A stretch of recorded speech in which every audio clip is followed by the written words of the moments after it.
Hey there, folks. It's Javier Blog 208 coming to you live.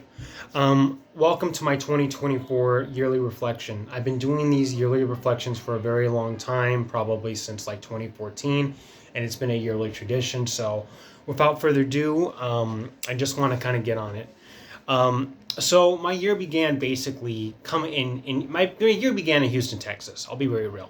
So I was coming back from Mexico December 31st on flying United Airlines with a 16 hour layover in Houston.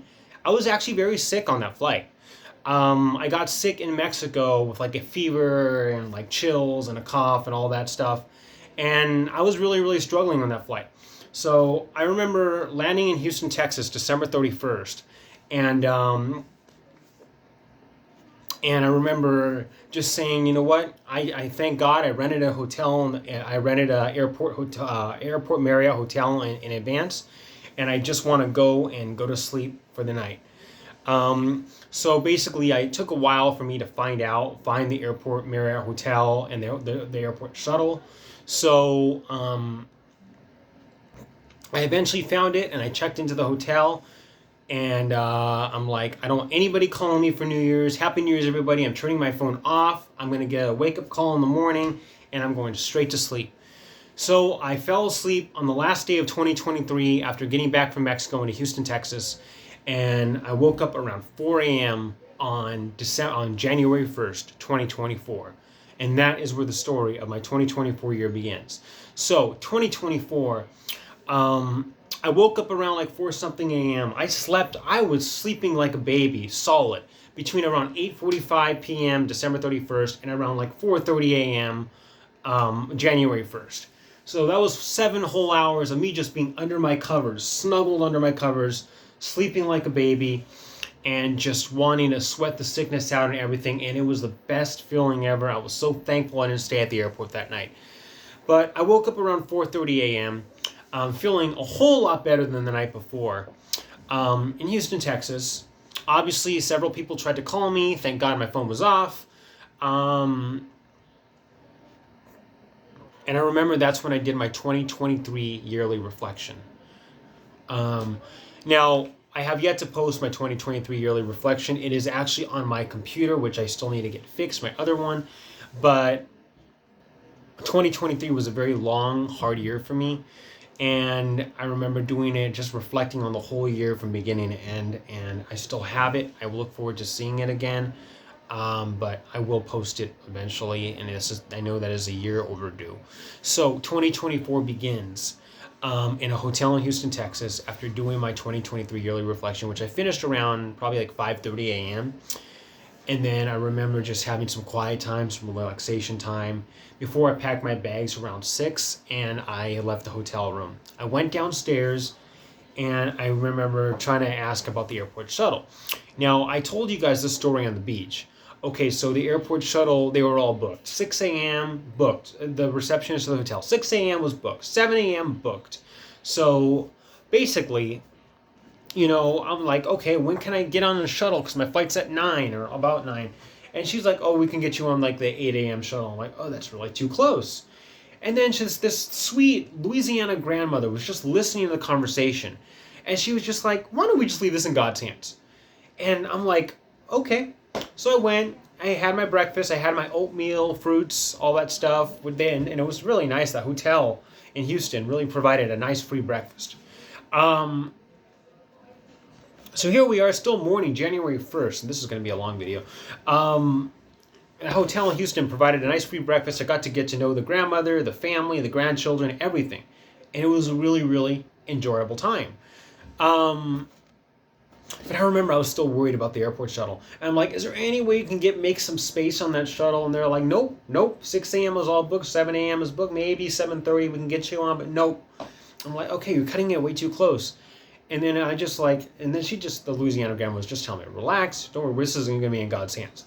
And eventually, the shuttle came, and then I snuck out with the family, and then they were able to squeeze me in a very, very full airport shuttle. And she was just like, see, we left this in God's hands. Everything was okay. And that, my friends, was my first lesson of 2024. Leave it in God's hands. Something I really struggle with. Really, really, really struggle with. So we went to the Houston George Bush Intercontinental Airport, and I got to the airport early, had some time to relax, and I made my flight on United Airlines, 757, and got back into Orlando International Airport. From there, I went home and I just rested. And I knew that I had to work the next day. And little did I know that this was actually going to be my last full day at work. But we'll get to that. So I had a lot on my plate going into the New Year's. I had to open up a business bank account for my new business that I just started to run. We had a website set up and everything. It was for accounting and digital marketing services. Now, which I know nothing about, but my only thing was just to take the payments for that. And this was a brand new employment opportunity I had. I just have to go and open up the business bank account. So basically, I went to work on January 2nd, and I also had something else on my plate. I'm just going to call him Mr. Foster, and Mr. C. Foster, and Mr. M. Russell. Okay, so you guys both know who you are if you're watching this. Back in December of 2023, I got a very interesting phone call while I was on a pirate ship in Mexico. So, and it was like, have you heard from Mr. Russell? Have you heard from M. Russell? And I'm like, no, I haven't. I haven't heard from him since early 2023. And then there's just like a bunch of like stuff going on. And like the last thing he said to me was about how his current partner beats him daily and just abuses him and manipulates him in horrifying ways.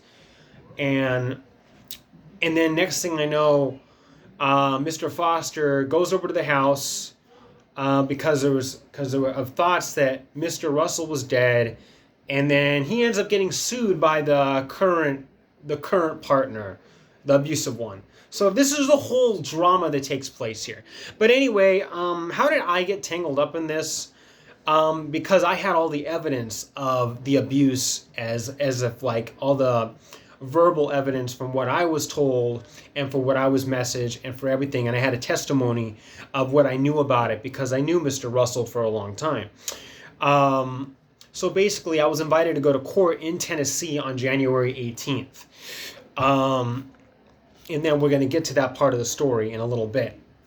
But basically, Mr. Foster read me the whole testimony, the whole indictment, the whole restraining order, and all the things that are being said about him, like about how he has stalked me and all that stuff. And it's just really, and I listened to every little bit of it, and I called bullshit left and right, because I have I think I have a very lawyer-like mind in some ways. But anyway, putting that aside, horrible things were said about Mr. Foster, supposedly by Mr. Russell, but I'm looking at him like that. Yeah, Mr. M. Russell's not writing that stuff. No, he's not writing any of that. This is his partner manipulating him and forcing him to write this garbage. And it was garbage. It was just left and right garbage. Like, I'm in fear for my life in case he's peeping in on me and all that stuff. And just stuff. I don't want to talk about it like publicly too much because there's a lot of private details in that court case. But anyway, I digress. I was involved officially. I was involved as to have to go testify for this. Anyway, putting all that aside, I worked that one day at work, and my boss, who was up to here with me because of so much emotional drama that happened in 2023, he was absolutely up to here with me. Basically was saying, this is your last chance. And then I'm like, okay, but I might have to go out of town so-and-so later this month, and I might have to call out or whatever. And then he didn't want to hear that and all that. But anyway, putting all that aside, so basically, I worked that day at work, And then January 3rd, I'm just like, I don't care. I'm about to have a new income coming in, a mobile one, a computer one. So I'm just going to call out of work. I called out of work and I went to the bank in Tampa, Florida, to open up the business account. And I sat down with this really, really, really intelligent guy. And let me tell you guys, this guy was a genius. This was like an older man from Connecticut. He was just like, he had this accent, this New England accent, but he was like this older guy, really, really, really smart. And he basically was giving me all kinds of financial advice, all kinds of investment advice, all kinds of banking advice. And we sat down and talked for like an hour, 2 hours, something like that. And he was about to retire too. Gave me his card and everything. And I'm like, this year is off to a good start. And meanwhile, at the same time, I had major travel plans for February and March to go to places internationally, Chile and New Zealand, two places I've always dreamed of going to. And I remember booking the reservations for both of them, one after the other in December, and I was all set for that. So I had a lot coming up for me in the first part of the year. So I'm like, this is going to be a really, really big turnaround from last year around this time. Well, anyway, so I went back to work the next day. I think it was January 4th. So after speaking with a financial genius and taking care of the business bank account, and something very, very, very bizarre happened. Well, I did get written up for calling out, yeah, but something else happened. I was changing in the locker room. I did change in the locker room. I'm used to changing in the locker room. I used to do it all the time. And then there was this girl there, sitting there. I didn't even know her name, but some Filipino girl who started at Sprouts, and she saw me changing, and she told on me. Next thing I know, I get called into the office, and I am suspended. Well, just like that, I'm suspended. I was suspended back in July of 2023 too, but that's for other reasons. But I guess a lot of things compiled up that the very next day that they called me and said, Javier, you're fired. And I'm just like, it's okay. I'm setting it free. I wanted out of this job anyway, and now that I'm getting this new income, I'm like, thank God I'm getting out of this job. So I just kind of took it easy in Tampa throughout between like January 4th and January 18th. I was just taking sales. All I needed was to have my computer at all times. That was my only requirement. And they call me whenever there was a sale, and then I would take the payment, and then so-and-so, and so-and-so, and so-and-so. It was an easy life. It was an easy life just taking sales. And just my life changed just like that. My life changed. And next thing I know, I'm just like, so eventually I just like spent time in Tampa, went to my favorite Thai restaurant, went to Orlando every once in a while, and just kind of just lived the dream life, I guess. But next thing, January 18th rolled around. I remember I had my flight out of Fort Lauderdale, and I told Mr. Foster I was coming, and everybody was all set for this, and they were all set to meet me, and I was all set to testify in the court, and I had all the evidence. I was going to speak with the lawyer, and obviously, so I had my flight from Fort Lauderdale to Nashville, Tennessee.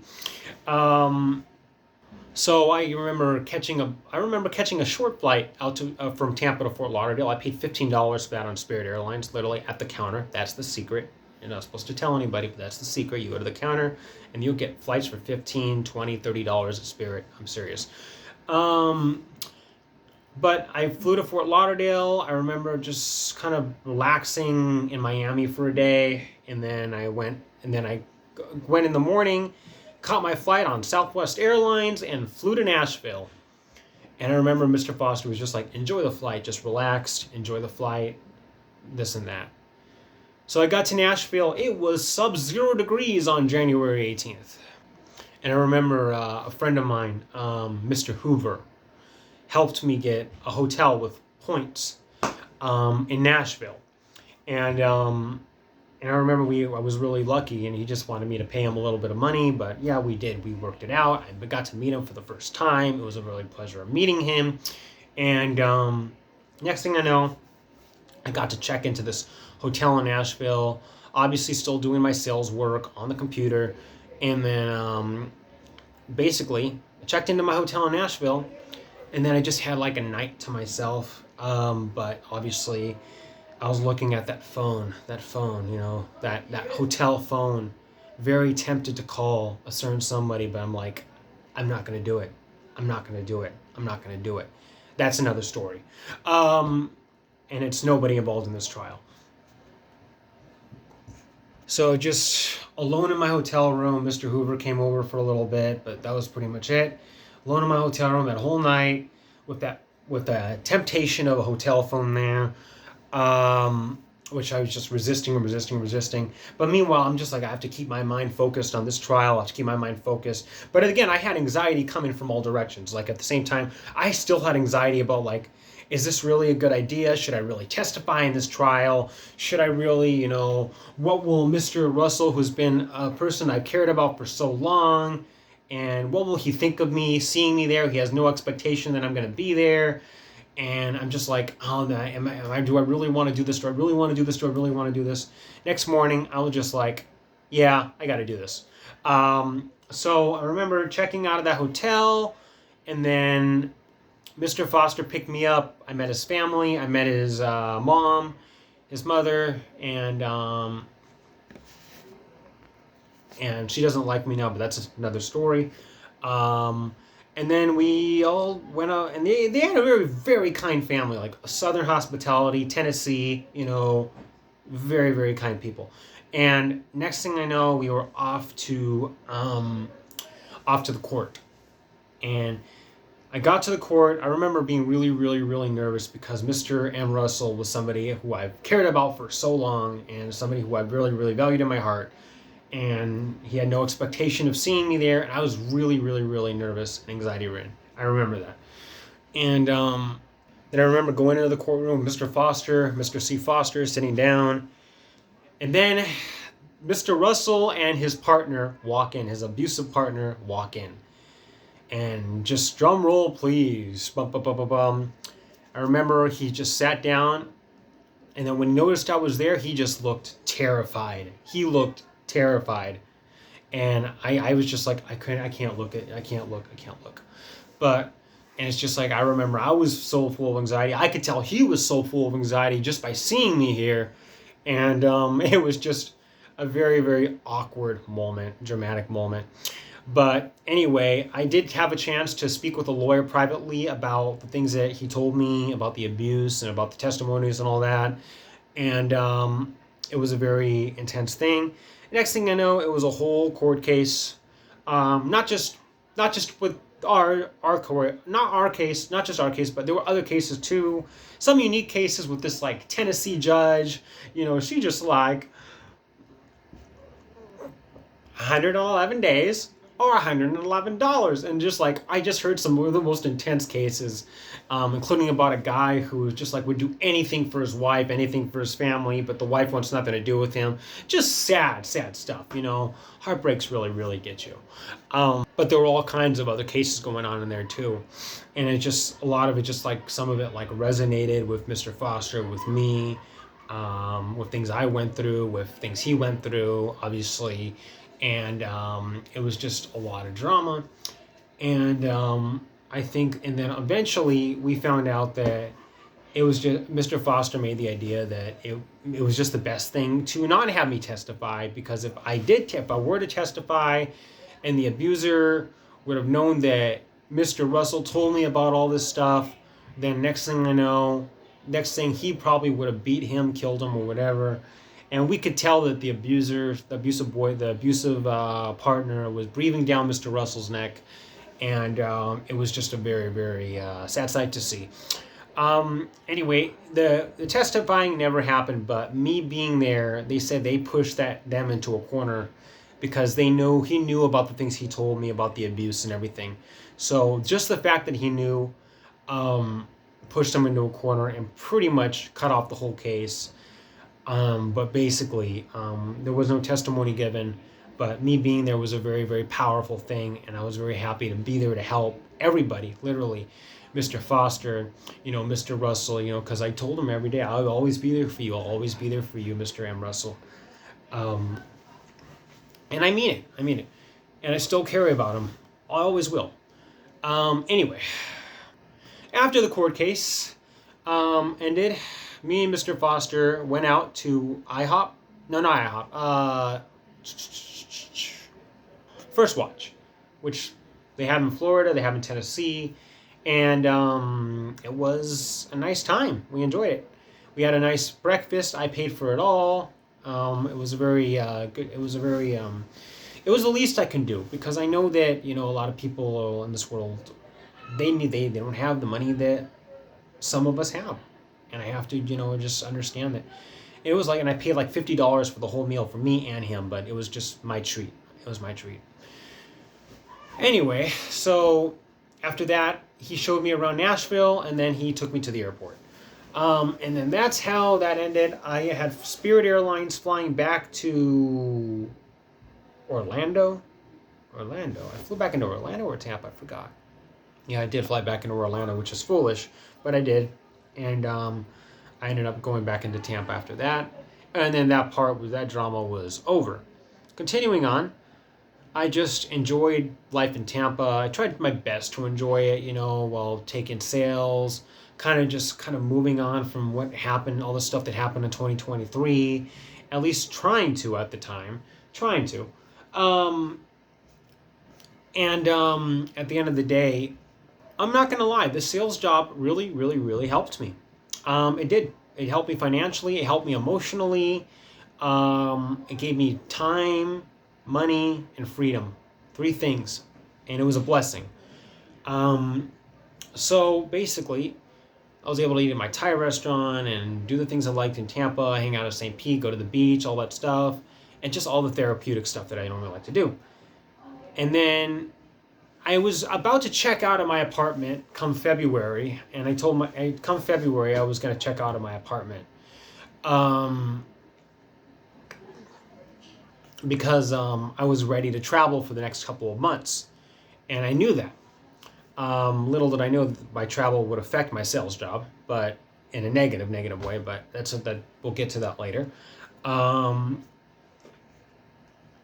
remember checking out I spent time just enjoyed Tampa all January. I checked out like around February 4th, and I flew to New York very briefly. To spend time with my parents a little bit before we were going to travel. They drove me up to Boston, then I flew back to Tampa again for the final time, and then for the very next day, and then I got to spend the night with some people I really cared about, that I got to know throughout 2023, I guess, Mr. Joe, Mr. Chance, and they had a little celebration that night. They had a party that night, not for me, but Joe likes to throw parties.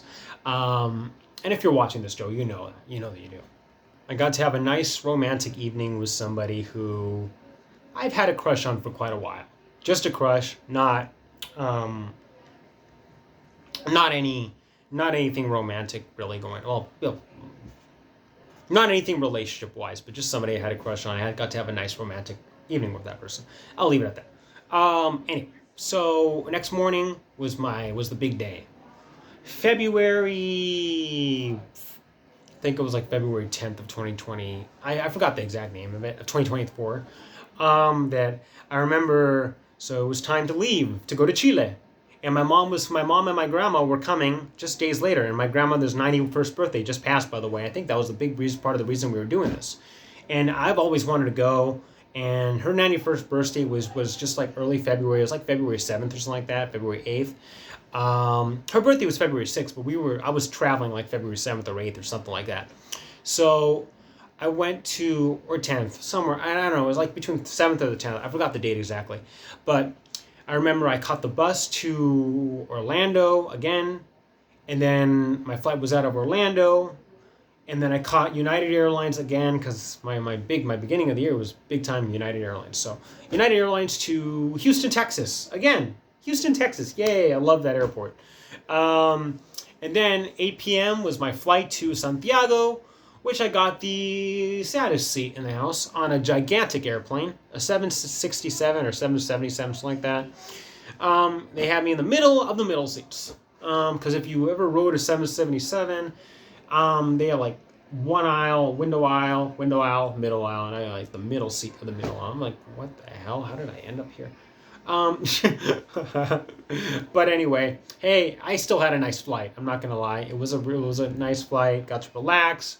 It was overnight to go to Santiago, Chile, and I enjoyed it. They had breakfast on the plane. They had no, no, not breakfast. They had dinner on the plane, wine on the plane. They had pillows and blankets and everything. It was my first time on a real international flight. I mean, not I'm not talking like Mexico. I mean like a real international flight going far, far away, and it was really, really cool. I'm not gonna lie. I landed in Santiago the next morning, and then I remember I was like, "Oh my gosh, I'm in Chile! I'm in Chile! I'm in Chile!" And I was just like so happy that I was just there. And I remember going through customs and immigration and all that stuff, and you know how it is when you fly internationally. And this was just part one out of two of international travel. But I got to Chile, and then my mom had a hostel set up for me, and it was really nice of her for doing that. I really appreciate her. Um, and so I got the hostel, and I remember it was just nice. It was nice, nice, nice, nice. I loved it. I got to explore Santiago, and then my mom showed up 2 days later, and my grandma, and unfortunately, me and my mom had some fights. But anyway, meanwhile, I was still doing that sales job, and it was a lot more complicated to do it because we had a lot of website glitches and all that because I was in a different country and I didn't tell them I was doing that. And then I mean, it's just like a lot of glitches, and I just kind of kept it all to myself that I was traveling. I just thought all the internet would work like normal, and it did not. So I had a lot of issues with that. But anyway, navigated it through. Even had to pay my brother to help me do that while I was in Chile. And I had to call him with a phone who was in Arizona in the United States. And yada, yada, yada. But anyway, putting all that aside, I met so much family in Chile. It was amazing. And I remember February 15th, 2024. Now, February 15th was a very, very, very sad, sad day for me in 2023. But it was a very, very, very amazing day for me in 2024. So that was a huge turnaround. February 15th, 2023, I met my Tia Nana for the first, 2024, I'm sorry. February 15th, 2024, I met my Tia Nana for the first time, my Tia Nana's husband for the first time, pardon those noises. And I met so many cousins and uncles and just the people that I just have been wanting to meet my whole life. Oh my goodness, my phone's driving me crazy right now. Yeah, so I met so many cousins and just people I just wanted to meet my whole life. And yeah, and that was the story of mid-February of 2024, a very, very big contrast to mid-February of 2023. Anyway, so I had an amazing time. I spent time with my family, met so much family, and eventually me and my grandma and my mom, we were going to fly from Santiago to Temuco, and we took Sky Airlines. It's kind of like, so I remember we checked in at the Santiago International Airport, and by the way, my Tia Nana is such a sweet, sweet lady. She's my grandmother's sister, who I met for the first time in my life during this trip, and it was it was such a nice time, a nice trip. We're only in February, and I'm already almost at 30 minutes. Damn. And then there was another Javier that took my grandmother to, because there were the land countries, they have a lot of Javiers. I'm not even kidding. And I never realized that until I started traveling this year. But anyway, so there was another Javier, he's probably younger than me, but took my grandmother in a wheelchair, and we went to the airplane. And we boarded the airplane, and it was Sky Airlines. It was a Chilean airline. And we flew to Temuco, which was a very tiny airport. And it was a nice flight. It was my first time flying with my grandmother in such a long, long time. Um, so we eventually got there. We met up with my Tia Rosa, my grandmother's other sister, and some of their other family. And it was just a beautiful, beautiful reunion. And we went to the house, and my grandmother's sister's house for the first time ever. And it was such a nice, nice time seeing them. Then after that, we they lived in like a farm-like environment. I remember I had to ask the company I was working for to pay for an Airbnb so I could do work in the town of Temuco. And I really messed up some family time with that, which I regret. I do regret that. So basically, it was just a beautiful reunion. And then next thing, we made plans to go to the farm. Okay, so the actual farm where my grandmother was born. And I remember I was in such a foul mood that day. I hate to say it. I just and but I really tried. I made it strong because I was dealing with things related to social media and it was toxic and it was all that stuff. And a lot of toxic stuff just related to social media and group chats and all that that was in at the time. And I should not have been paying attention to that. And I deeply, deeply regret it. But it was, we went to the farm, like we went way out to the farm where my grandma she was born. And, oh, I forgot. Thea Nudi earlier before we got to the before when I got to Temuco, she was like showing me all this stuff about the Mapuche. And I had wine with them. I met their family, and I met the kids, and everything was so beautiful. It was so beautiful. But anyway, we went to the farm. The farm there was no internet connection out there at all, and it was just so far distant.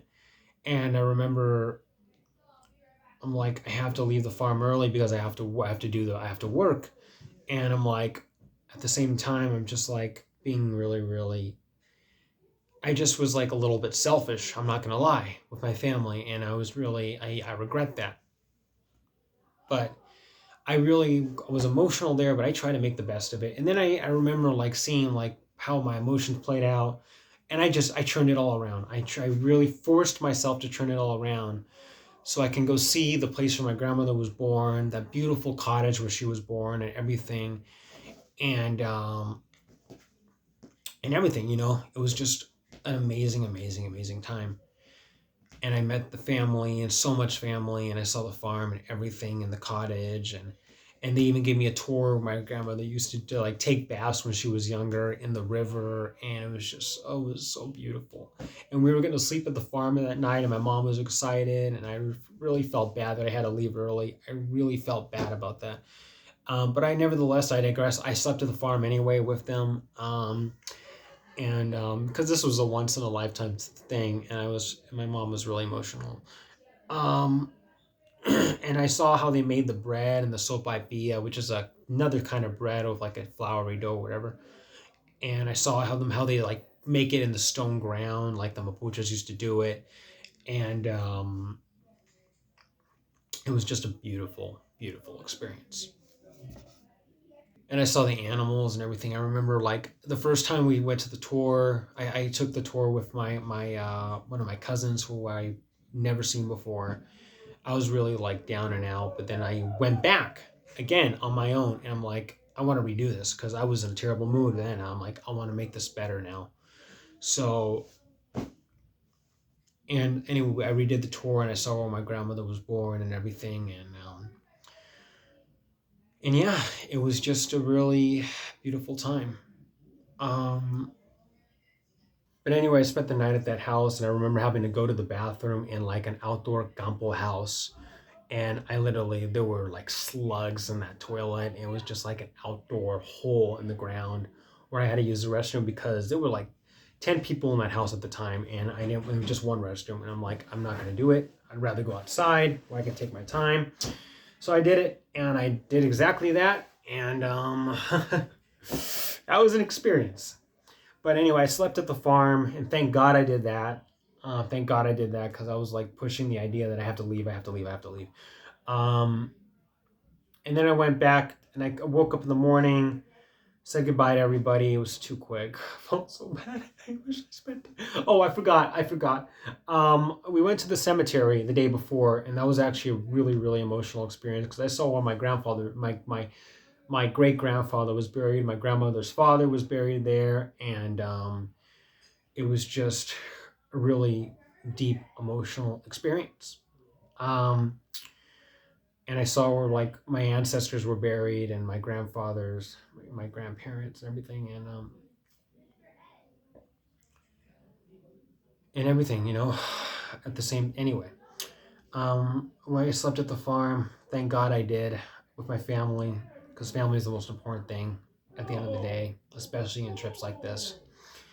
I woke up the next morning. I ate breakfast with them. I saddled the animals one more time, and then I remember having to go get a ride, which I paid a guy to do, and to the closest bus stop, and then caught the bus back to Temuco, where I went back to the Airbnb to go back to the work I was doing. Um. Anyway, so that being aside, they spent the rest of the day at the farm. I was not with them, and I felt bad, but at least I was with them the first day, and at least I did a lot. I took the tour, the family tour, and everything. And at least I spent time with the family, and at least I slept over at the farm. And I was really happy that I at least got partial, or if not, maybe 75% of the experience. So, and unfortunately, I missed the last bit of it because they spent the whole day there, and then they eventually went back to Temuco, and where my grandma, where my Rosa lived, and I stayed at the Airbnb. And at the end of the day, that's where everything was. Um, so continuing on, it was just family time from there. Eventually, the last night there, we went to a Marco Antonio Solis concert. And this was my last night in Chile before my flight was the next day to go back to the US before I went to New Zealand. Um, I remember I went to this concert from Marco Antonio Solis, and he was actually there live. Very famous Spanish singer. And I really enjoyed it. He sang the songs and everything, and we were so happy. I was with my family, with my mom, my grandma, and the people I loved more than anything in the world. And I really enjoyed it, every minute of it. Continuing on. Next morning was flight day.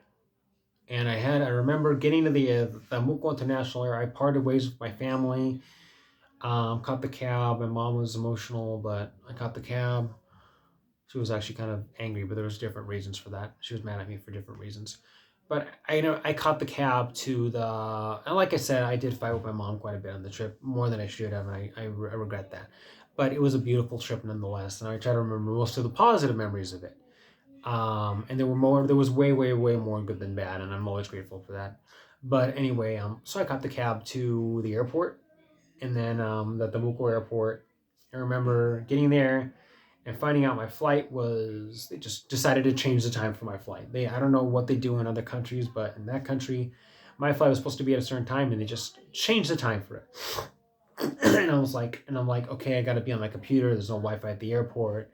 This is a problem. And I remember having to beg somebody to use their wireless data, if you will, to take sales. And then from there on,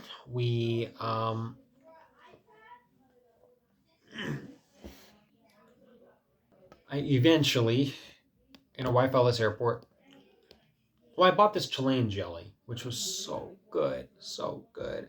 Unfortunately, secured. We're gonna get to that later.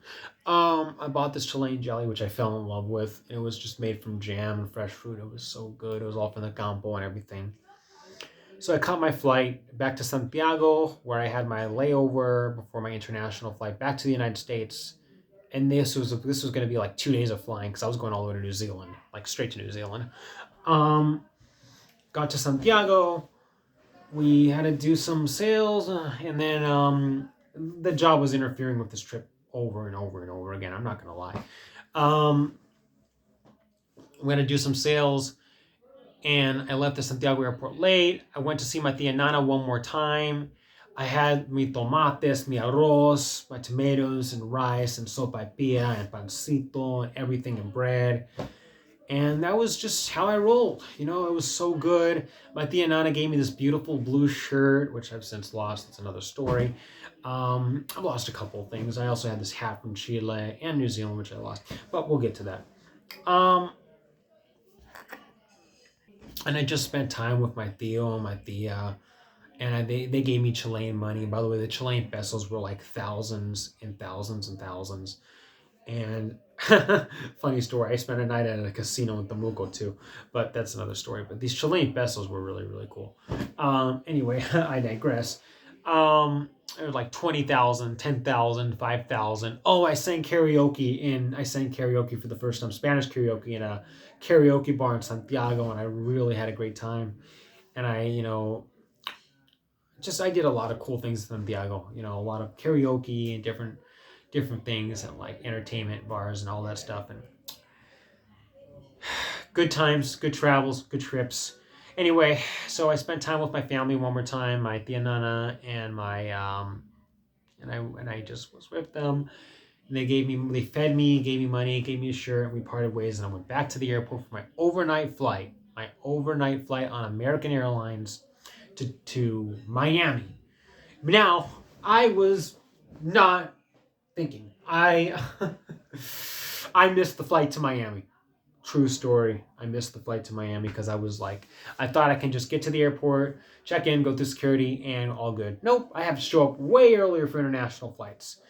And I literally missed my Miami flight because they would not let me go on it. So they ended up rebooking me on a flight to Dallas. And luckily, my flight to Dallas was going to get me to Los Angeles on time because my ultimately destination was Los Angeles, where I was going to catch my other flight all the way to New Zealand. So what fun! I was going nonstop. Um, so I got on my overnight flight to Dallas. I made it to Dallas on time. It was a nice flight, normal international flight stuff, blankets, pillows, nice wine, everything. I spoke Spanish the whole time. Um, and then I got to Dallas, went to customs, and then they were like, "Welcome back to the United States." I'm like, "Thank you, sir." And next thing, I had my next flight to go to Los Angeles. And I remember having an Airbnb booked to Los Angeles, which I never actually stayed at. That was a waste of money. Because I got to Los Angeles, I was supposed to have like a whole day there, and I did not. Um, and I spent time at like the Los Angeles International. Oh, that flight to Los Angeles was awesome, by the way. I'm not gonna lie. I flew across all of America. I saw I saw like the San Francisco peaks and everything. We flew over different mountain ranges. We flew over sand dunes and everything. And it was a cool flight. I had that recorded. Got to Los Angeles, and I was ready for the big flight. But that wasn't going to be for another 12 hours. So I had to use the airport Wi-Fi to continue to do my sales job, and I just my traveling was interrupting this left and right, left and right, left and right. By now they knew that I was traveling, so it's just like, oh well, whatever. Um, Los Angeles International Airport was really really cool, by the way. So anyway, I remember hanging out there, but then I eventually left security, and then I regretted leaving security because I was not able to get back into security for 2 hours before my flight left. It was Air Tahiti Nui. I was gonna fly from Los Angeles to the French Polynesian Islands, and the French Polynesian Islands to Auckland, New Zealand. It was February 29th, the end of February. And then I remember I flew, and then I got to now I remember after like waiting and waiting and waiting at like a very annoying part of the Los Angeles International Airport, I was finally able to get my ticket, check in, and then they had to like make sure I was like qualified to enter New Zealand. So they tested me and stuff, and I ended up passing those tests, and I had to pay a fee for that. But then I got my temporary visitor's permit to get to New Zealand. So I was so glad I got that taken care of. I got my ticket, Air Tahiti Nui, went through security, and it was just, and then there was this bright into the international travel sections where they had all these international airliners just getting ready to go out, and it was like from so many different countries. It was so amazing. Um, and at the end of it all, there was this bright blue airplane waiting for me. Bright blue 787 airplane waiting for me. And I have to say, that was the coolest plane I've ever flown. I'm not gonna lie. I boarded the aircraft to the French Polynesian Islands, and they had island music playing on the plane. The cleanest airplane bathrooms I've ever seen. They cleaned the bathrooms in flight. just these beautiful people wearing island shirts, and just like these are the flight attendants. Colorful pillows and colorful seats, and even island paintings on the plane. Have you ever seen a plane with paintings on them?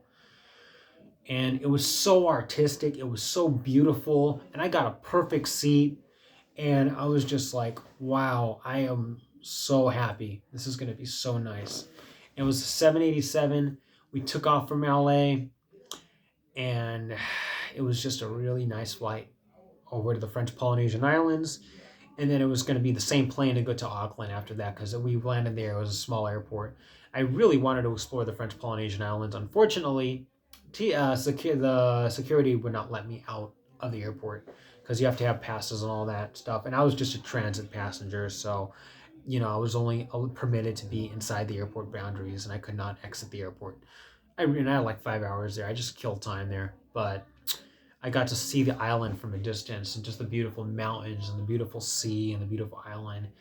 And then meanwhile, I was still dealing with drama because I had to deal with the job, and work is work at the end of the day, and I have my computer, all that stuff. And we're taking sales as I was boarding the flight to New Zealand. And I'm like, I have to board this flight. So I didn't say that, but that's what it was. So I flew.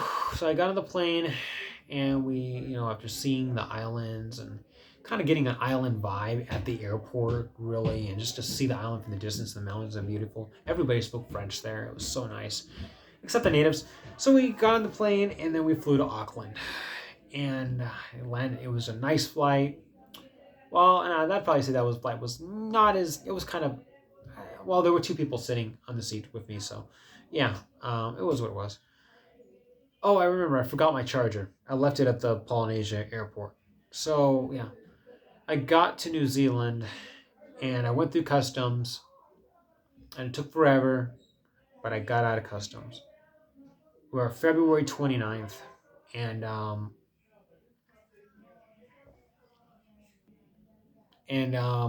got there, went through customs. Wow, it's 80 degrees in Auckland. Of course, they don't use it. So I remember figuring out the buses, and ultimately catching a bus, and then going to my Airbnb, where I got introduced to my host Ruby, and then that story begins. Last day of February, I remember telling Ruby, I'm like, I'm gonna have to get up at 5 a.m. and work and all that stuff on my computer, and she was offering to provide me a private room, which I declined, but it was a shared room. It was okay. Anyway, so allow me to pause here while I take a break, because we're only in March, and I'm going through the whole year. I might make a part 2 of this video, so just bear in mind. We're leaving off. I get to Auckland, New Zealand. I meet Ruby, and I remember falling asleep. And the next day was March 1st. So here we are, March 1st of 2024 in Auckland, New Zealand. If this phone turns off, I'm gonna make a part 2, but I'm gonna take an intermission now, and I'm just gonna leave it on pause. So be right back. So we begin off in. Okay, folks, so I'm starting off March 1st. I've been gone for 20 minutes, so I'm starting off on March 1st, 2024, Auckland, New Zealand. Miss Ruby was quite the character. So basically, March 1st, 2024 was a day that kind of changed things around. Let's just say I got fired. I finally got fired from that job I was doing. But while I was traveling, I got into a big fight with them, with the person I was working for, and they left me with a lot of money, but a lot of baggage. And he basically said, we never want you to work for us again, and blah, blah. He basically said, the guy I was working for basically said, we never want you to work for us again, all that stuff. And it just got really ugly. The fight got really ugly. I was left with a lot of money and a lot of baggage, and anything that was on me was on me. So yeah, that means disputes, whatever, all that was on me. But I was left with $10,000 on a silver platter. It was crazy. It was crazy, and a lot more in reserves. But yeah, anyway, so I got up that morning, March 1st, and then I started to do the work, get to work like normal. It wasn't normal. It started off as a conversation, and then it ended up being a big fight, and then it ended up just me being just kicked out, all that. And then I kind of had a meltdown in front of my Airbnb host.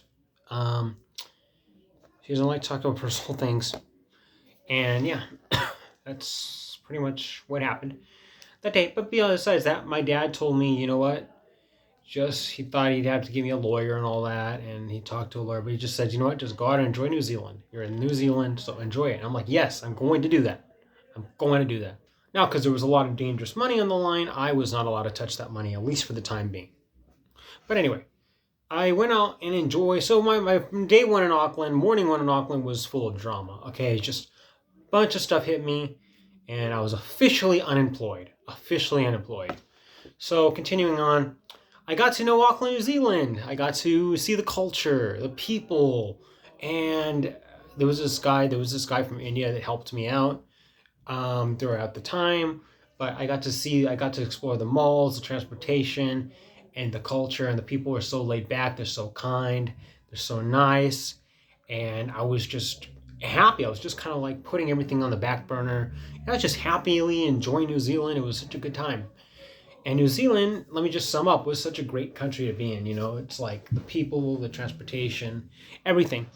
I got to know this Italian guy who was also visiting, and he was, and then we took a drive up to a mountain, a volcano. I saw different towns in New Zealand. Some things about New Zealand are, similar to Chile. The more south you go, the colder it is. The more north you go, the warmer it is. And I experienced both sides of that. We went all the way to New Plymouth, New Zealand by the ocean. Everybody was so relaxed there. Auckland, the people were so relaxed. They were so nice. I learned the transportation system in Auckland. We went down to New Plymouth. We went down to different parts, different towns in New Zealand. I saw a little small town where everybody was just like, there was everything to do in a small town, arcade and restaurants and bars and everything. It's just all walking distance. Really, really nice area. We ultimately went all the way down to Wellington, and that's where I parted ways with the Italian guy. I met up with a friend of mine who I knew for years, online, who actually lives in New Zealand, Mr. Brandon something. Brandon Mamiya Crawford.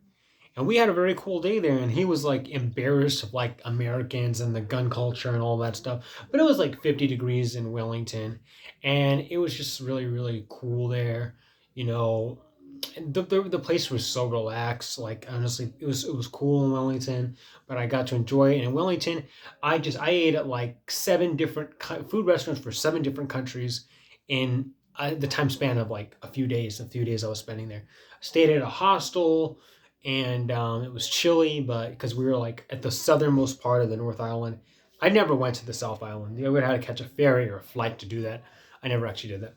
But I ate Turkish food, Japanese food, Chinese food, Mexican food, Italian food, and and like food from like 2 other countries. I even had this really, really, really fancy vegan dessert from a country I don't even know. I don't even remember, but it was so good. It was like a tart, cold thing. It was so good. Oh my God, it was the best vegan dessert I've ever had. But I just fell in love with the life there. I just remember just getting to know Wellington. I saw the train station. I saw the way the people lived, and it's just so different there. It's so different, I'm telling you. And there were so many food options out there, and there were sushi places on every corner, which was amazing, amazing, amazing, amazing. And basically, so that I got to experience the cold part of New Zealand in Wellington, and I got to experience the warm part of New Zealand way up in Wangari. But to get to Wangari, I had to catch the city bus, which unfortunately I thought I was going to take the train initially. But it turns out it was actually the bus. And the bus, the thing about the buses in New Zealand, and this is really, really annoying, is they have no bathrooms. That sucks. And unfortunately, New Zealand is a very, very developed country. Unfortunately, there are no bathrooms inside those city buses. So I caught an overnight city bus to go all the way back to Auckland. And then from Auckland, I caught another bus to go all the way back up to Wangari, New Zealand.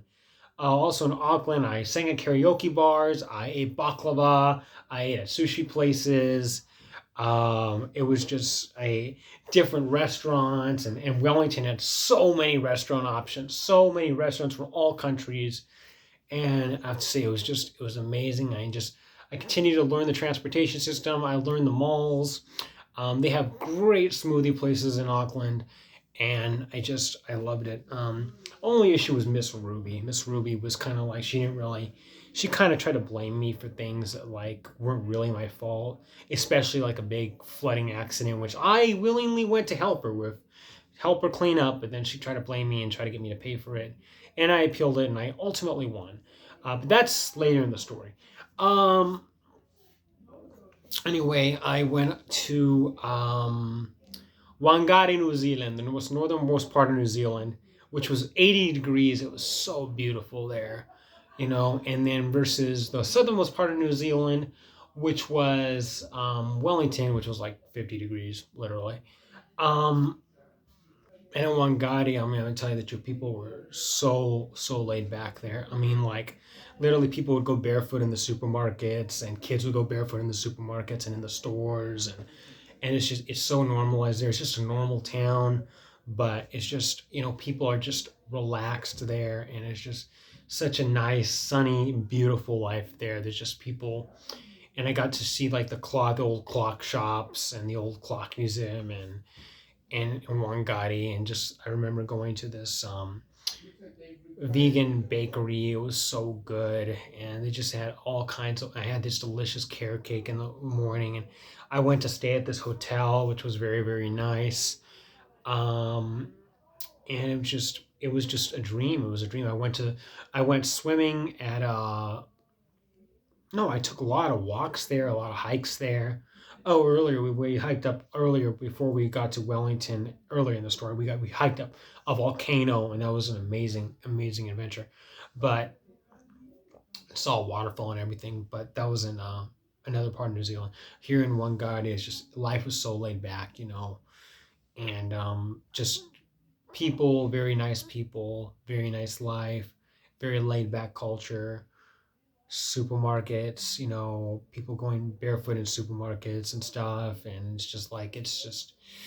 and just people just not caring. And I went swimming I went to this pool area wait for water slide, and it was nice. It was really, really, really nice. And I got to enjoy a lot of that stuff too. It was just awesome. And then after that, so I spent a night in Wangari. I spent all day in Wangari, and then a night, and then I get all day again in Wangari. Really nice time. Went back to Auckland. I actually made friends there, which I probably never will see again.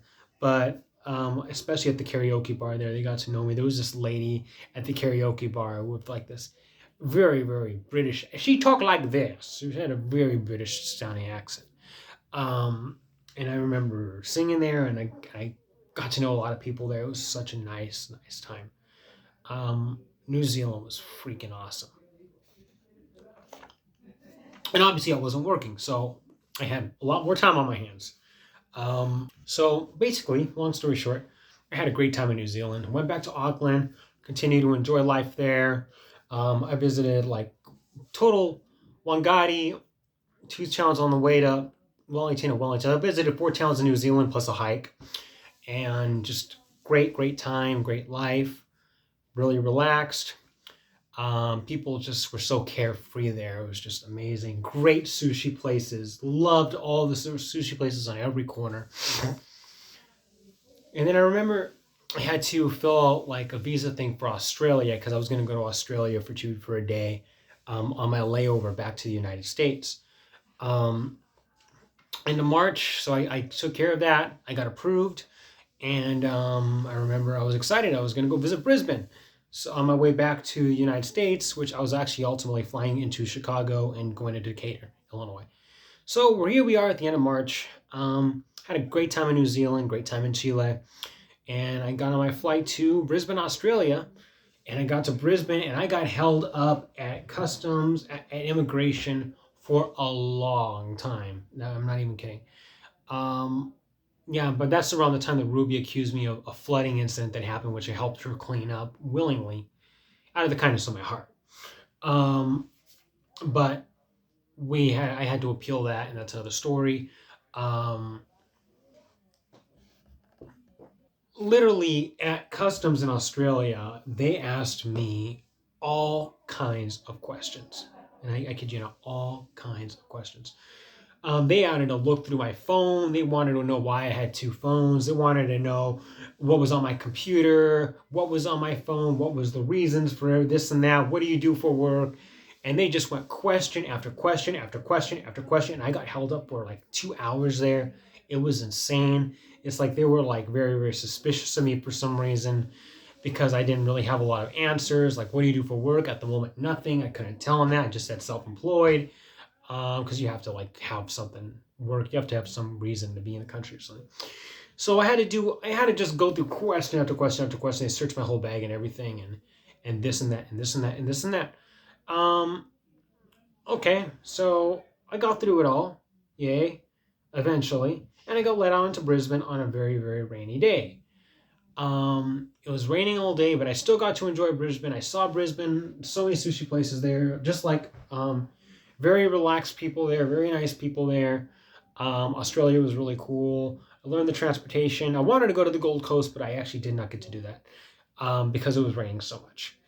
But I spent the day in Brisbane, Australia, and I saw the malls, the outdoor malls, and the museums, and just things. And I got a lot of pictures, and I got the Australian accents, and just like the transportation. It was just so different than the United States. I'm telling you guys, so different. And they had lockers at the Brisbane airport where I was able to store my luggage. Eventually, I made it back to the airport that night after having a great day in Brisbane, and I was going to fly on my 14-hour flight back to Los Angeles. I got my stuff out of my locker, and Brisbane's airport is so cool. They have lockers there. The United States is so far behind, I'm telling you. Got my flight on Qantas Airways, 14 hours. It was a 14 and a half hour flight from Brisbane, Australia to Los Angeles, California on a A330. It was a nice flight, I'm telling you. I had the whole row to myself. Whole row to myself. I thought I was going to be in the middle seat, but I got really, really lucky. No, not the middle seat. I thought there was going to be people there, but I had the whole row to myself, and breakfast, lunch, dinner, fell asleep to a movie, woke up, got to use the restroom at convenience, nice blankets, pillows.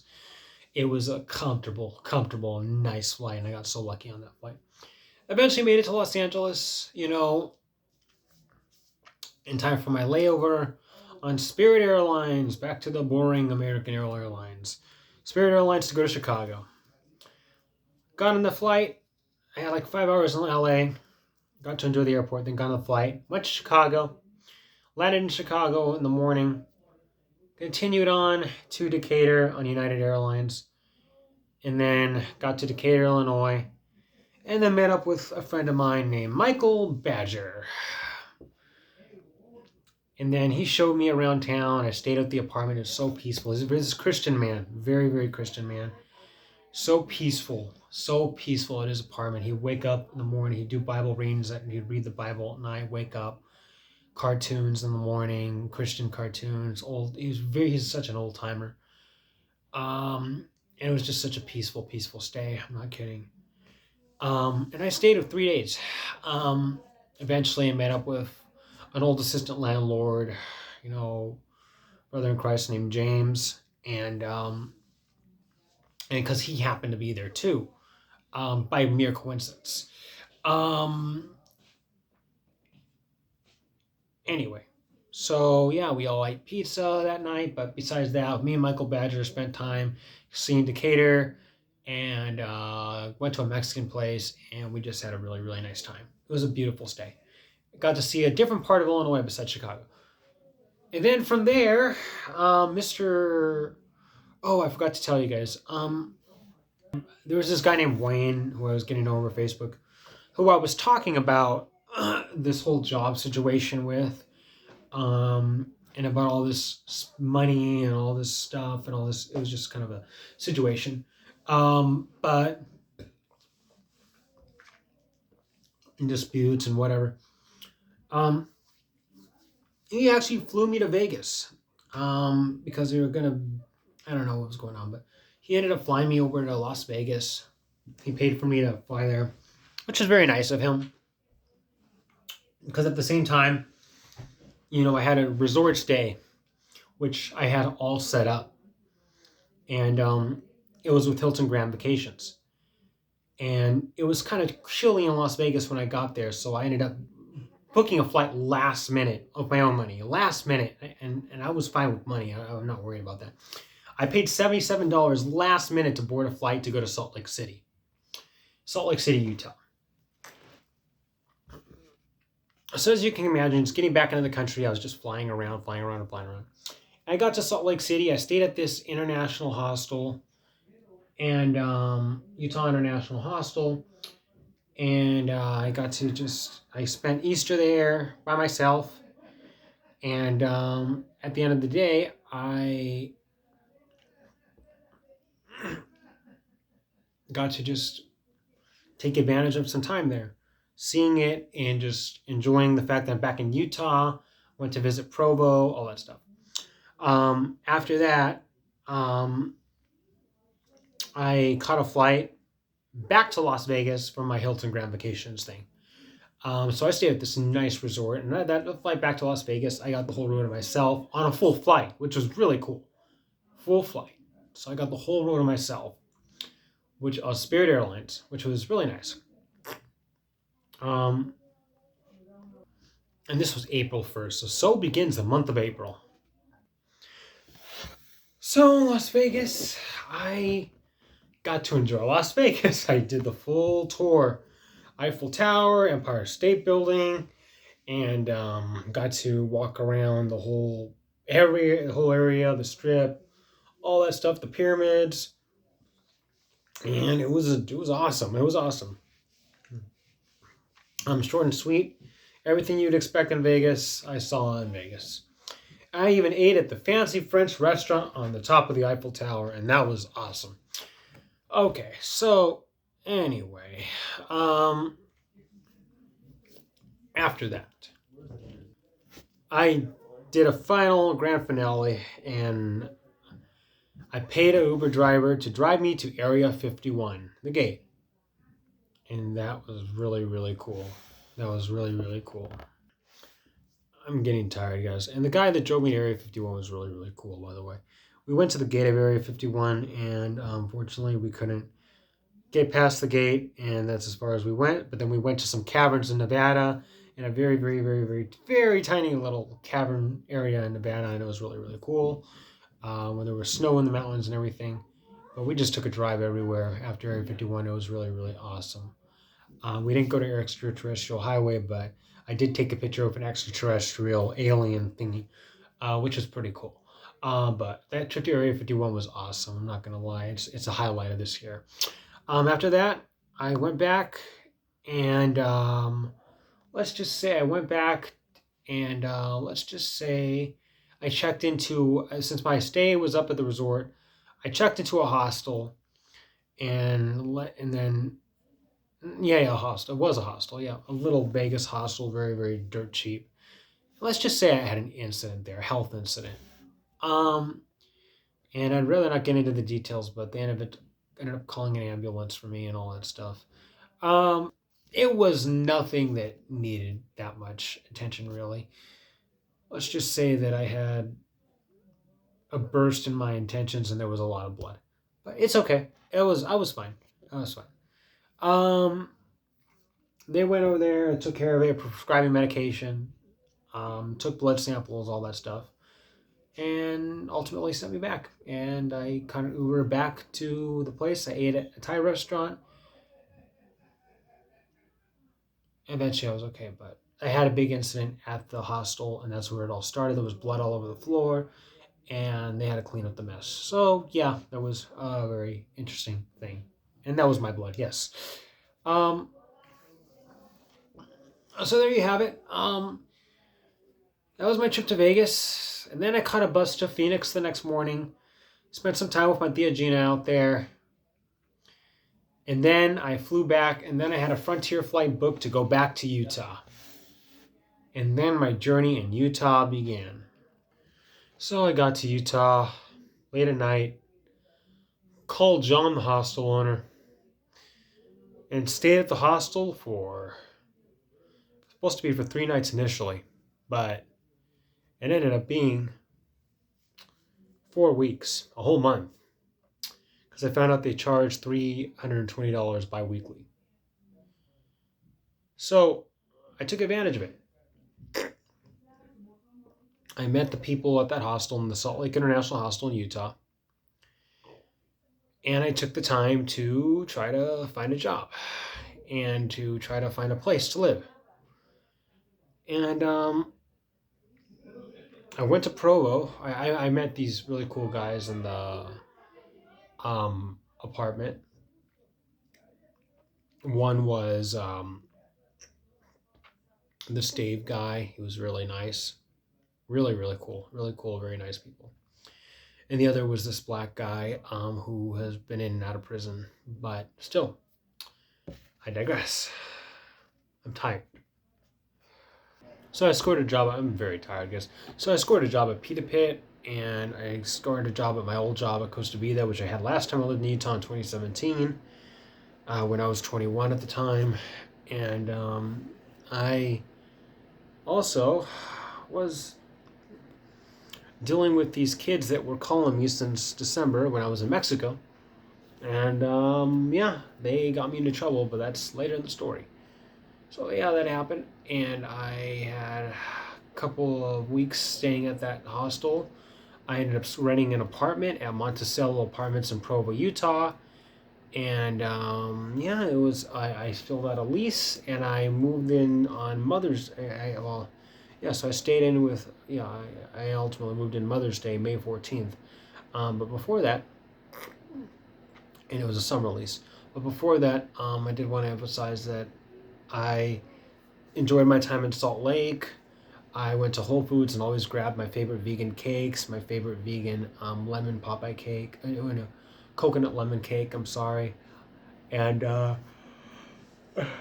I'm tired, yes, I'm sorry. I got whole cakes, I got slices, and everything. It was really, really good. They were all vegan. I stayed with these people, John and Sarah, and they always fought and fought and fought and fought, like, because they were like running the place. And John wanted Sarah out. He wanted to get rid of her, and she was abused, and I had to comfort her a lot of the time. Just some of the drama that took place there, but she was a sweet, sweet lady, and I felt so bad for her because she was going through so much, and I felt bad, and she was being pretty much abused by that guy. I had to get it on video, seeing the abuse they went through. That guy put that poor lady through, which is very sad. In the meantime, I did take a little trip. I got the train to Colorado. The Amtrak train, which I thought was really cool. And it was a nice trip. Like, it was literally a trip in the mountains on the train. And the conductor kind of gave me a tour of it. This black guy was really nice. And I ate at the the cafe car. And I went to Colorado. And it was like a 12-hour train, a 15-hour train ride, ridiculously long. But nevertheless, I digress. I ate at the cafe car, got grilled cheese sandwich and chips, and enjoyed the ride. There were outlets and everything, and no Wi-Fi, but outlets, and it was just a relaxing train ride for 15 hours, all the way in the mountains and the Rocky Mountains. It was just touring and into Colorado and all that. So this was all April of 2024. I journeyed in Utah, got an apartment, scored 2 jobs, went to Colorado on the train, and spent time with somebody I knew from Facebook named Chad who lived in Colorado. Enjoyed that. Ultimately flew back and went back to Utah, and eventually moved into Monticello Apartments in Provo, Utah in May. Mother's Day, May 14th. Now in Utah, I met these amazing people, Spencer, Caden, Dave, really, really, really nice Mormon boys. They all went to BYU, Samuel, and they were just, they were wonderful people. I'm not even going to lie, they were wonderful people. So all these Mormon boys I met, very, very, very nice people, very godly people, very faithful people that just had a great love for Jesus Christ. And honestly, just meeting them really, really inspired me in so many ways.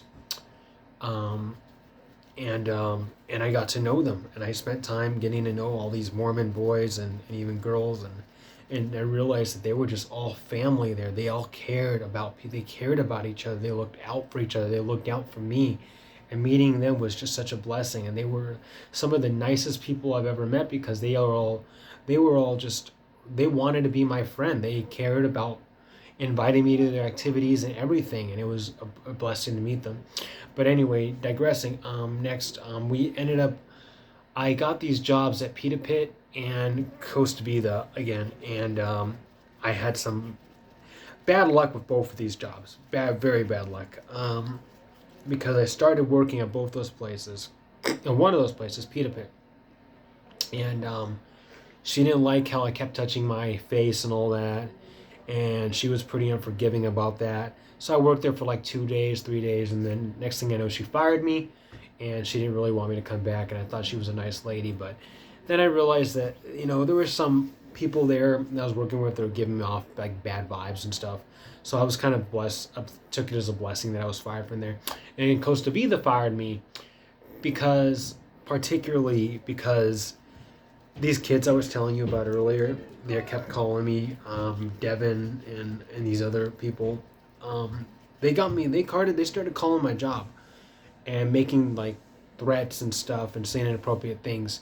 So they got me in trouble, and they said that was a very serious violation, and next time that happened, the police were going to be called. But anyway, they fired me because of that. So I was back without a job, and it was what it was, but I did have money, so I was good with money.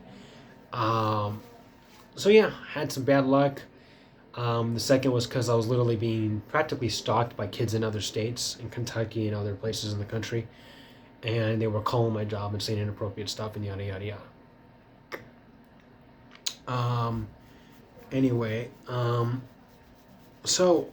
But I kind of took this as a time just to like get to know the LDS church, the church community, and I started to go to church every Sunday for the first time in so long. So I went to church every Sunday when that started to happen.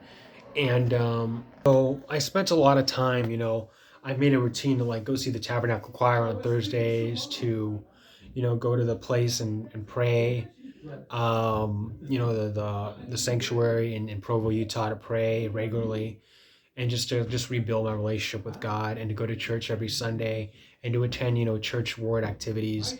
And that was pretty much my life between like May and August of 2024. Putting that aside, I also took classes, Mormon LDS classes, and I was trying to get credits for them, and I did. I got some, and the teachers there at those classes, it was kind of like seminary. They taught the Book of Mormon and the Bible, but they were very very, very godly teachers. I was taking classes like the Divine Gift of Forgiveness and, Jesus Christ and the Everlasting Gospel, and et cetera, et cetera. And a couple of others like Teachings of the Living Prophets and all that. And they, remember like Brother Nelson and Brother Freeman, they were telling me that, you have a gift. You have a gift when it comes to sharing the gospel. And it's something I've known all my life. And it's like, and I just had to hear from these people. So between like June and August, I took these Latter-day Saint Institute classes. Now, I never officially converted, but at the same time, I took those classes, and it really helped grow my relationship with God and my relationship with prayer, my relationship with the scriptures and everything. And these people were, Brother Nelson and Brother Freeman and Brother whatever. Um, it was really a beautiful time. I reconnected with this old lady I used to stay with who believes that all this is of the devil. But hey, it was a reconnection. I used to stay with her way back in 2017 for like 2 weeks before I couldn't take it anymore. But anyway, I was really just growing a relationship with God, the church, the gospel. And it was just a wonderful time. And this was pretty much my life between May and August of 2024. Obviously, during that time, I kind of used Salt Lake as a base to do a lot of traveling. I went back to Tampa. I did go to Boston briefly, intermission in Philadelphia. I went to Phoenix. I went to San Francisco. I went back to Las Vegas. I went to Chicago. No, to Denver, Colorado, etc. I saw more of everything. It was nice to see San Francisco again, Phoenix again. I went to Tampa, saw the people there. Went to Boston, saw my grandmother, and I just kind of took advantage of time to travel and just to use Salt Lake as a base, but is like having the apartment there and all my stuff there, and knowing these people there were trustworthy and all that stuff. And I met wonderful people like Spencer Johnson, who really, really ministered to me, and I can't tell you how grateful I am for these people. Um, but anyway, this was kind of my life, and I did attended church activities and these people and like different like activities constantly, and it was just and I attended testimony meetings, gave my testimonies, and it was just a beautiful, beautiful, beautiful time. Just and it really helped me with my relationship with God at the time. Obviously, I was still going through it.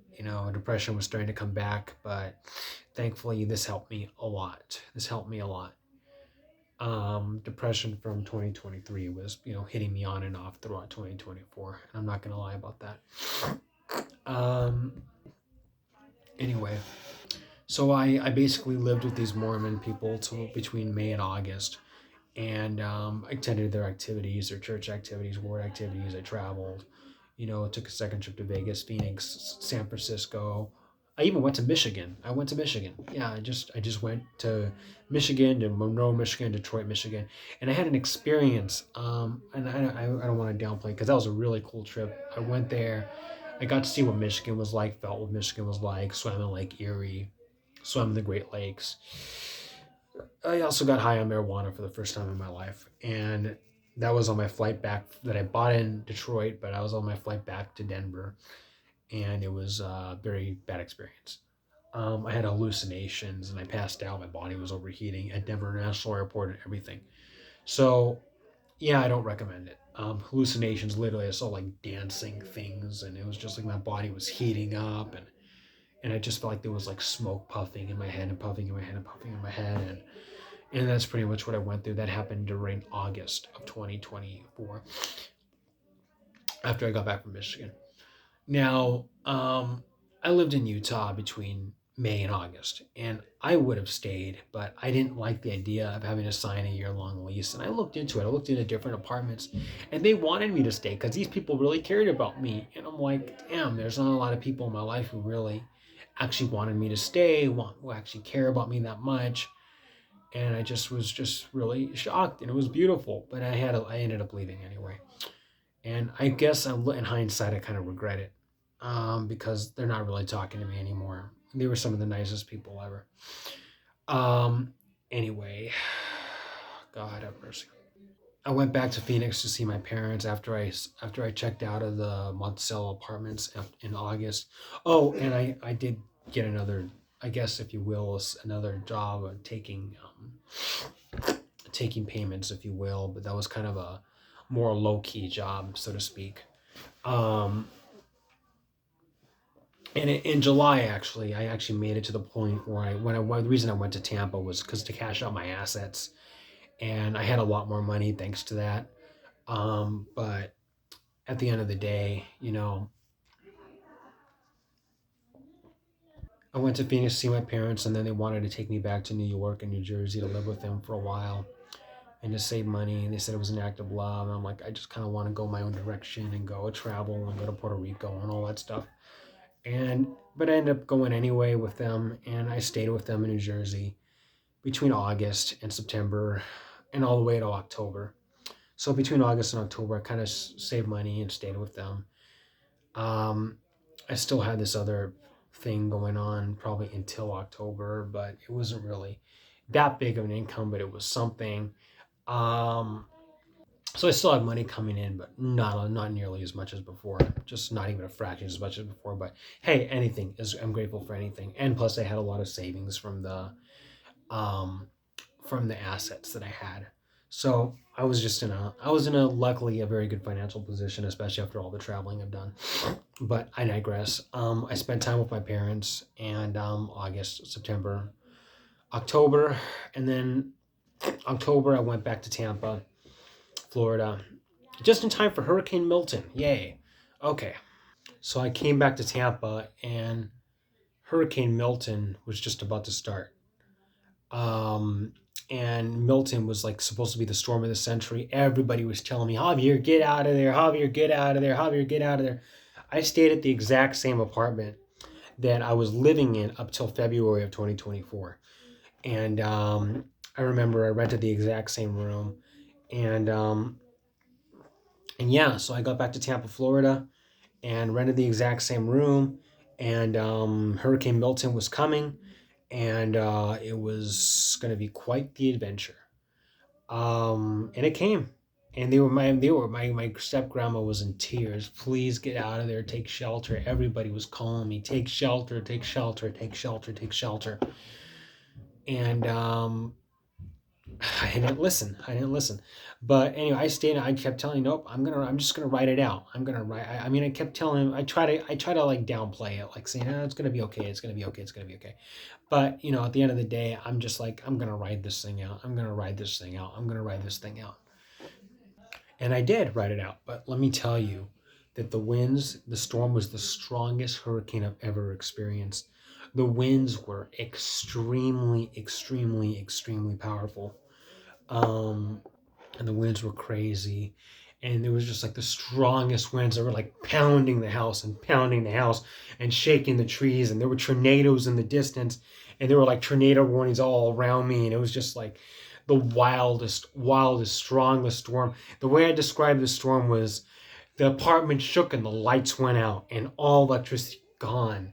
And it was like the unfortunate warning that I did not really heed was like they kept telling me, keep your phone charged in case power goes out, and I didn't actually take that seriously, and I kind of learned the hard way there.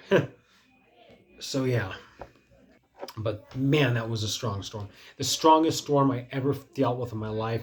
Just winds howling everywhere, and pounding the apartment and pounding the apartment and pounding the apartment, and just I thought, could have sworn I saw a tornado in the distance. That was a false alarm. I could have sworn I saw a tornado in the distance. It was just absolutely wild. Um, I want to show you guys a clip of it.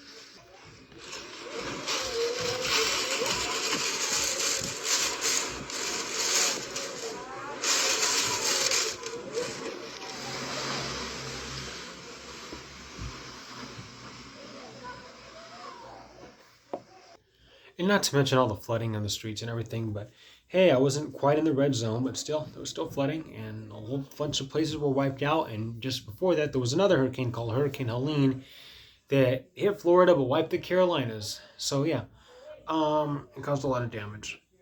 So yeah, that's what happened. The next day, I went out and surveyed the damage, and there was a lot of damage. But everybody, but the beautiful thing about it was everybody was helping each other. There was places, there were stores and convenience stores that were letting people use outlets, and helping people charge their phones and everything, because so many people were out of power, myself included. And yeah, and people actually cared about each other. People were charging their phones at Walmart, at convenience stores, and then there were like cars flooding up gas stations and et cetera, et cetera. And yeah, that's what happened. But man, I surveyed the damage. There were power lines down, traffic lights down, trees down, just messes everywhere, rubble everywhere, et cetera, et cetera. and there was so much damage. Like lots of traffic lights were down, and electric wires were down, and trees were down, and transformers just blew up everywhere. And we were seeing them blowing up during the hurricane, and it was just insane. It was just insane. Um, Before the hurricane, I met somebody pretty cute, who I started to get to know. Um, but we texted for a while, but it didn't last. But anyway, um, we texted for a while, wanted to meet up again, and we did meet up. But that person wasn't paying attention to me, so we did meet up. So it didn't last. But after that, it was just like wow, you know. But everybody's helping each other. But long lines of gas stations, long waits for Ubers, etc., etc., etc. Messes everywhere, lots of things down, trees literally uprooted. It was a giant mess. Anyways, so I surveyed the destruction and I got that on video. So here we are, October of 2024, and I'm already at the hour and a half mark. I, after that, caught yet another flight to Puerto Rico via North Carolina. And on my day-long layover in North Carolina, I went to the Billy Graham Library, I saw Charlotte, and I got to see North Carolina really for the first time in my life, which was pretty cool. Just like Michigan earlier this year, pretty cool.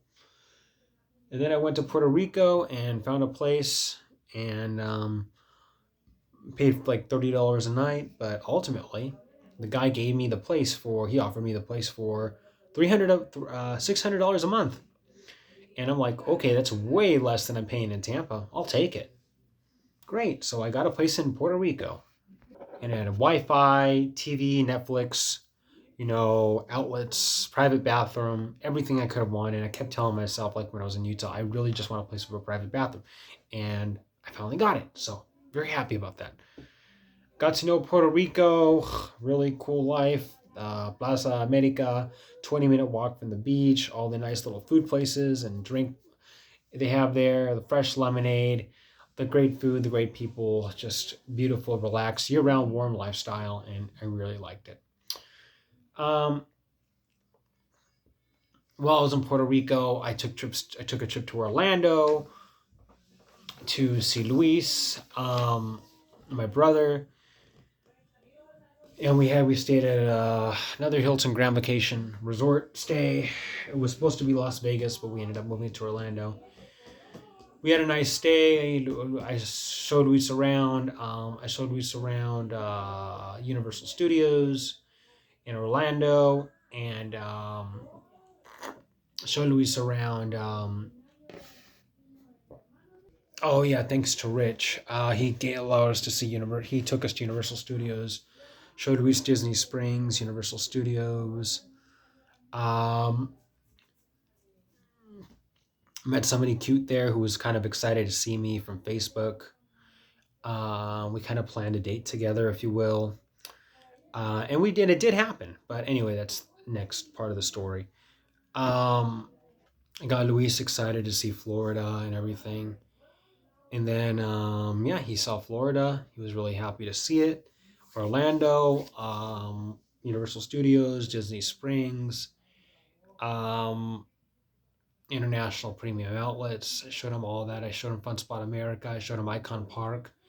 And it was a nice trip I took with my brother. And we stayed at this millionaire's resort. And it was just really, really fancy until the part that they found out that, oh, you're unemployed. But no, I'm self-employed. I run a business. I have a business. And then there was a whole conflict about that. And then they ended up fining me $475, which I appealed. And then I got that reversed. Oh, I forgot to tell you guys. Thanks to Mr. Dave at the hostel in Utah, he helped me write the letter to appeal that other fine that lady Ruby in New Zealand was trying to fine me for, and then I got that overturned too. So that's the second fine that I got overturned. So I got really lucky there. And then we had a good time in Florida. Great time at the resort. Beautiful, gigantic resort, biggest bathroom, hot tub, everything. It was just wonderful. Gigantic bathtub, gigantic shower, gigantic bathroom, biggest bathroom I've ever seen, and just it had everything. And then just like a double bedroom, giant kitchen. It was huge. That resort with a beautiful millionaire style balcony. And I kept telling Louise, this is where millionaires stay. And we were there. And we kind of got that tour canceled. I got fined, appealed it, got it reversed due to employment. But I'm like, hey, I'm self-employed. Here's the proof, et cetera, et cetera. So yeah, that's where it was. And then I went to Tampa. I caught the Amtrak train to Tampa, and I went to vote.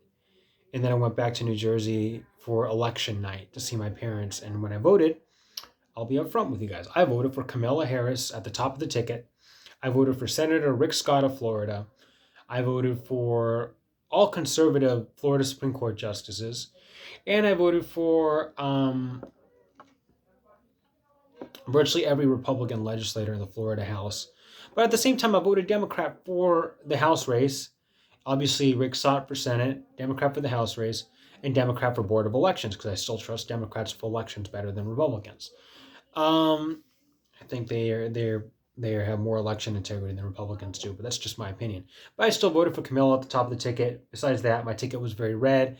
I voted against the abortion amendment, which would have legalized abortion in the state and overturned the 6-week ban. So I voted against that, and I voted to keep the 6-week ban. I voted against the marijuana amendment, and on the more liberal side of me, I also voted against the hunting amendment, which unfortunately won. I was against that. I voted a very, very red ticket. Besides, justices, Florida Supreme Court justices, Florida court justices, judges, and also, House. The state House race was Democrat, but I voted Democrat for that. But the in-state races, I voted Republican. So my ticket was probably 80% red, just by voting for Kamala Harris, which is not good enough for Republicans because they still say, "Oh, you think you support killing, whatever." That's all political, but whatever. The point is, I was really hoping Kamala Harris would win, and that we would still have Republicans in the legislature to kind of keep her in control. Because I wanted Kamala Harris to win, but I didn't want her to go do whatever she wanted. So I went back, we watched the election, and I was mind blown because I was not expecting what happened. And neither was my family. I mean, we all voted for Kamala Harris in my family, and very proud that we did. Very proud that we did. But we were all I was mind blown. My brother was mind blown. My family was mind blown. And Trump won the election, and I didn't expect it. I felt like it was just a deja vu from 2016, a year which I voted against Hillary Clinton. But I reversed course this year, and 2020 I reversed course. But I saw Pennsylvania turn red, Wisconsin, Michigan. I'm like, this is just a repeat of 2016. And it felt like just total deja vu. I'm like, how did this happen? How does Pennsylvania go Republican when all of Eastern PA is supposed to be blue, and combining Eastern PA with Philadelphia and Pittsburgh and all the, I guess, more liberal-minded folks in Pennsylvania who elected Josh Shapiro and all that, and John Fetterman and Tom Wolf, and how does that state go red? How does that state go red? I don't understand. Everybody says, oh, Pennsylvania is going to be as close as possible. I'm like, I don't believe it. Pennsylvania is always full of schools of Republicans. I was proven wrong. Anyway, I was sad to be proven wrong, but yeah, I was very grieved by that election. Michigan, too, a state that, that elected a full Democratic legislator and Democratic governor, 2 Democratic senators, and has been blue nonstop since 2016. Went red in Wisconsin too, but hey, at least they elected Democratic senators. Pennsylvania didn't even do that. Whatever. It was just a very grieving election. and it just felt like we moved very backwards as a nation. I went back to Tampa, and then I had to run some bank errands, and then I went back to Puerto Rico. And then in the end, I just continued to spend my time in Puerto Rico alone, watching videos and all that stuff. Um, and then I ended up just taking trip after trip after trip. I just decided I want to go to Seattle, so I literally flew from from San Juan to Miami, Miami to Denver, and then Denver to Seattle. Um, I just to tell you how I'm doing all this traveling. I have a Frontier Travel Pass, which is pretty cool. Um, and I'm able to get flights for just gigantic discounts. So I'm just very lucky to have that. And I got to Seattle, and then that travel pass I told you about, I realized it was broken. So they had to book the flights for me over the phone. I spent time in Seattle, and in Seattle I saw the Space Needle, and I saw famous sites in Seattle. I ate at a vegan Mexican restaurant. I stayed at a really, really nice hostel, Green Tortoise Hostel, next to the marketplace, which reminded me of Boston Public Market's place. And it was cool, and I enjoyed it, and it was nice and cloudy, just like I liked it. Cloudy everywhere, just everywhere clouds, and it was just a nice, cool temperature. Not cold, but a cool temperature. And I really enjoyed it. And Seattle was cool, and the hostel was really cool, and it had a healthy breakfast in the morning, and it was delicious. Oatmeal and fruits and fresh juices and all that stuff. Enjoyed every bit of it. And then I flew to, and then I spent 2 days in Seattle, and then flew to Salt Lake City for a Christmas party with the old church ward that I used to go to, with the Mormon church. So I went to visit the old lady again, just to reconnect with her. The old lady that had, problems, who thought everything was of the devil. And then I went to the bishop's house for the Mormon church meeting, and they had a beautiful, beautiful Thanksgiving dinner. And I got reconnected with some of my old friends out there who I just really love to death, but they'll never realize that, how much I really do care about them. Um, and I think I just appreciate people who are good to me, who actually genuinely are kind and who care about me. And then it was a beautiful dinner. The bishop, my old friends there, reconnected with people. They had a beautiful house, literally a movie theater in their house. And their house is like a mansion. Literally, it's a mansion. But I really enjoyed it. And then we went back to the old apartments. Now, unfortunately, I was only there for one day.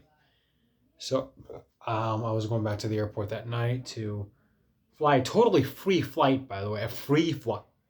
Like literally, Frontier gave me a voucher and we used the voucher. And the flight was 100% free, zero cost.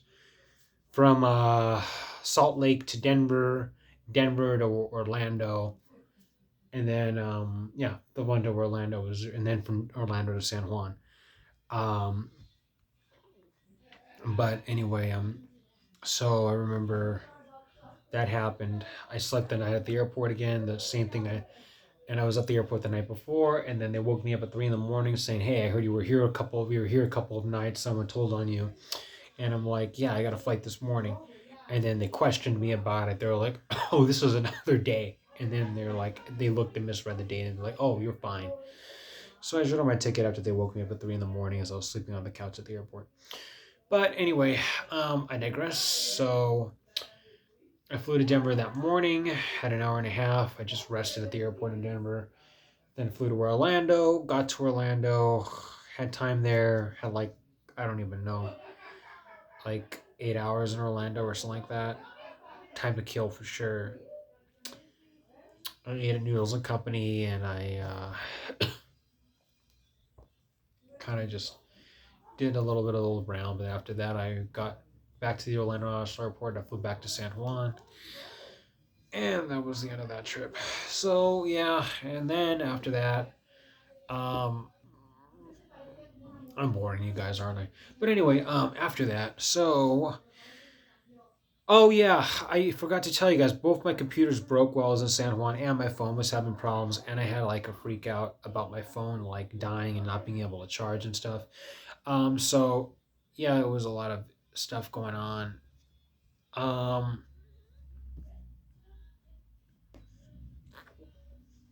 and yeah, well, I paid a lot of money, $500, to get my computer fixed, because I managed to get the sales job back that I got fired from back in March. I guess to an extent, not nearly as much as before, but kind of made amends with them. Had to pay a price for that too, and I ended up the price of $3,600. And I ended up making amends with them, so it was good. Um, so I was starting at least looking forward, not officially yet, but looking forward to getting back to an income. Um, and I still had a lot of savings left over, so I was thankful for that. But I ended up, a lot happened. I got, let's see, I got back to San Juan. I went to sing karaoke one night, and then I walked home and I lost my wallet. I lost all my cards, my ID, my credit cards, my debit cards, and everything. That sucked. That freaking sucked. That freaking sucked. I lost my wallet, never was able to find it, never was able to recover it. And I pretty much had to start all over. I had no access to cards, no access to cash. My parents had a Western Union money, so I was in a desperate situation there. Um, so I just got my computer fixed, my first one. The second one's still broken to this very day, the one with the 2023 yearly reflection. And then I lost my wallet, lost everything in it. That sucked. West parents had a Western Union money. And then I got sick. I got really sick. I got really sick, and this sickness was worse than the one I had back in Mexico. When I came back from Mexico, and let's see, and I was gonna travel to Boston for Thanksgiving. Had a layover in Charlotte, North Carolina, for 15 hours, well, 16 hours, somewhere around line. Crazy, huh? And the sickness was getting worse even as I was traveling, and fever, chills, coughing, you name it, fatigue, weak body weakness, etc., etc., etc. And it was made it worse that I was traveling up north to the cold. So I got to Charlotte, North Carolina, where I had my 16-hour layover, no hotel. I was lucky in Houston. I was so lucky in Houston. But no, this was the bad luck. Um, Houston was the good luck. Charlotte was the bad luck. I did leave the Charlotte airport. I went to see Wicked. Wicked. I hated the witchcraft in the movie, but I loved the premises of the movie. The premises was, it really showed the life of that poor lonely girl who ended up becoming the Wicked Witch, and her, just her background and everything, and it really resonates with a lot of people, I do believe. But at the same time, the sad part about the movie was that, there's a lot of witchcraft stuff showing there, and Ouija boards and sorcery and all that stuff that's like evil and demonic and technically condemned um, in the Bible and stuff. But aside from that, I guess it's just evil and demonic stuff, flat out. Um, I hated that movie, yet I love that movie. So yeah, it was 3 hours long anyway. But I also ate at a Vietnamese place, and I got this delicious tofu with soy sauce, with garlic soy sauce. It was so good, so good. I always eat vegetarian. You know that I've been vegetarian since 2009, 2008. Um, and after that, I went back, caught the Uber back to the Charlotte airport after the movie, sick as a dog, coughing, freezing, chills, miserable, tired, sad, headache, throbbing head, everything, as I waited my flight to Boston the next morning. and I had no jacket with me. None, because I left one jacket in Utah and I left another jacket in Orlando with that person that I dated for a day. But yeah, he was cool. I mean, we're still in touch. We're still in touch. Um, it was a nice date too. I didn't tell you guys about that. It was a nice date. Um, but I was just in the Charlotte airport on a wooden bench. On a wooden, it wasn't even a bench. It was like a concrete thing. Does anybody have a blanket? Does anybody have a blanket? Does anybody have like a jacket or a blanket? I even offered to buy a guy's jacket, and he looked at me like I was crazy. But no matter how many times I just screamed, does anybody have a jacket or a blanket? Does anybody have a jacket or a blanket? The people just looked at me like I was crazy. And rightfully so, I guess. So eventually went through security. I had like 4 cups of hot tea at 4 in the morning, and I just snuggled up as much as I could. I eventually bought myself a blanket in a convenience store, and I was just snuggled up for every minute I could be on the ground, suffering. Eventually caught my flight to Boston. I was lucky enough to get a row to myself, and I forced that to happen. It was a reserved row, and I'm like, can I just have this row? I'm sick, very sick. And the flight attendants were merciful to me and let me have it. Then I got to Logan Airport, and I just kind of snuggled up on a couch there for the whole day before even going home. And I got home really, really sick right before Thanksgiving. And the sickness lasted a week. And I forced myself to take Tylenol on Thanksgiving Day just so I can spend time with my family. So that was a very hard time. On top of that, we had to take care of the cards, had to take care of my phone, which was having problems, had to take care of